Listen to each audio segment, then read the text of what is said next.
కీర్తనల గ్రంథం, ముందు యోబు గ్రంథం. యోబు రాజులకు మధ్యలో 3 పుస్తకాలు ఉంటాయి. ఏంటి ఆ పుస్తకాలు? మొదటి పుస్తకం ఎజ్రా, రెండో పుస్తకం నెహెమ్యా, మూడో పుస్తకం ఎస్తేర్. ఈ 3 పుస్తకాల్లో మీరు చూస్తే కామన్గా ఒక విషయం మనకు అర్థమైంది. మొట్టమొదటి పుస్తకం ఏంది? ఎజ్రా. ఎజ్రా జీవితంలో ఒక ప్రయాణం చేయాల్సి వచ్చింది. ఆ ప్రయాణం చేయాల్సి వచ్చినప్పుడు మధ్యలో దొంగలు ఉంటారు. ఆ దొంగలను తప్పించుకొని వెళ్ళాలి.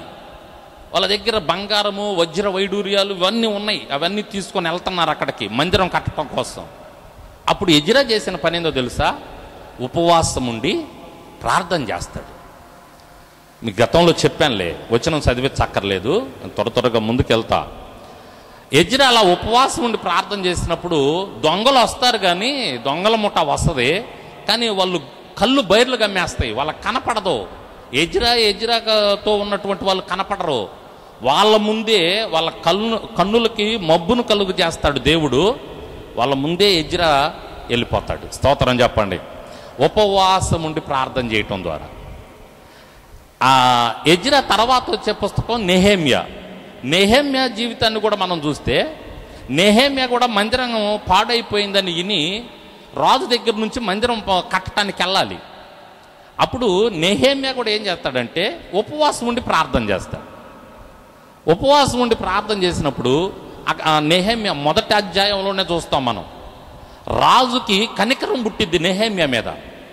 పుట్టి, ఏం నెహెమ్యా నీ ముఖం ఏంది పాపం వికారంగా ఉంది, బాధగా ఉంది, ఏం జరిగిందంటే, ఏం లేదయ్యా, మా రాజ్యం, మా మందిరం గందరగోళంగా ఉంది, నేను వెళ్ళాలి, ఒక్కసారి మా మందిరాన్ని కట్టాలి అని అంటే, వెంటనే రాజు మనసు కరిగిపోయి, వెళ్ళిపో, కట్టుకోపో అని పంపిస్తాడు నెహెమ్యాని. స్తోత్రం చెప్పండి ఒకసారి. ఎజ్రా, నెహెమ్యా. మూడోది ఎస్తేరు. ఎస్తేరు పుస్తకంలో కూడా మనం చూస్తే, ఎస్తేరు జీవితంలో కూడా, ఎస్తేరు కూడా రాజు ముందుకెళ్ళి నిలబడాలి. యూదులకి వ్యతిరేకంగా శాసనం వచ్చింది.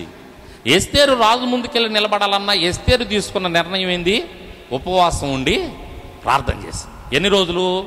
ఆమె 3 రోజులు ఉండి ఉపవాసం ఉండి ప్రార్థన చేసింది. ఈ మాట చూడాలి మనం, ఎందుకంటే మనం కూడా 3 రోజులు ఉపవాసంలో ఉన్నాం కదా. ఒకసారి చూడమ్మా, దినవృత్తాంతములు తర్వాత ఎజ్రా, నెహెమ్యా, ఎస్తేరు, 4వ అధ్యాయం. ఎస్తేరు గ్రంథం 4వ అధ్యాయం 16వ వచనంలో ఉంది చూడు.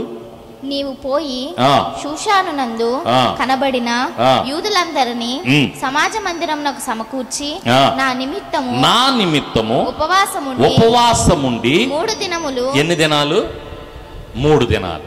ఏం చేయమంది? ప్రార్థన చేయమంది. ఎవరు? మొర్దెకైతో చెప్పింది.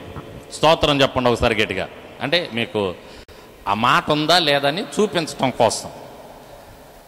ఎందుకంటే ఆ 3 దినాలు అనేది ఎస్తేరు దగ్గర మనం చూస్తాం. ఎస్తేరు చెప్పిద్ది 3 దినాలు ఉండమని చెప్పిద్ది. మరి ఆ 3 దినాలు ఎందుకు చెప్పిందో, 3 దినాలు ఉండు అని చెప్పింది.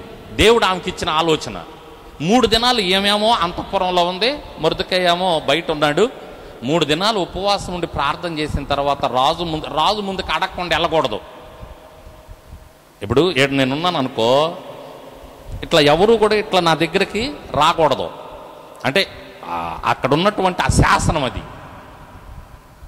వచ్చారా, రాజు ఏది చెప్తే జరుగుద్ది. రాజు ఏమి చేస్తే, ఏ శిక్ష విధిస్తే ఆ శిక్ష అతనికి అమలు అయ్యిద్ది అనమాట. అది పరిస్థితి, అక్కడున్న పరిస్థితి. రాజు లోపల ఉన్నాడు, ఎస్తేరు లోపలికి వెళ్ళింది. ఎవరు వెళ్ళినా కూడా అసలుకి తిరుగుండదు అడగకుండా వెళ్తే. అటువంటిది ఎస్తేరు మీదకి దయ వచ్చింది, రాజు దయ. అమ్మ ఏంటి వచ్చావు? అయ్యా ఇది పరిస్థితి. ఆ తర్వాత అక్కడ ఎస్తేరు మొత్తానికి రాజుకు విషయం చెప్పి రాజు మనసును మార్చి ఆ శాసనాన్ని తీసేస్తుంది. స్తోత్రం చెప్పండి ఒకసారి గట్టిగా. సరే, ఎందుకు చెప్పానంటే ఎజ్రా, నెహెమ్యా, ఎస్తేరు 3 పుస్తకాల్లో మనం ఉపవాసం గురించి చూస్తామండి. ఇంకా చాలా దగ్గరలో ఉంది ప్రాముఖ్యంగా వారి జీవితాల్లో. 3వదిగా చివరిదిగా ఎస్తేరు దగ్గర 3 దినాలు. కాబట్టి ఉపవాసం అంటే దేవునికి ఎందుకో ఇష్టం.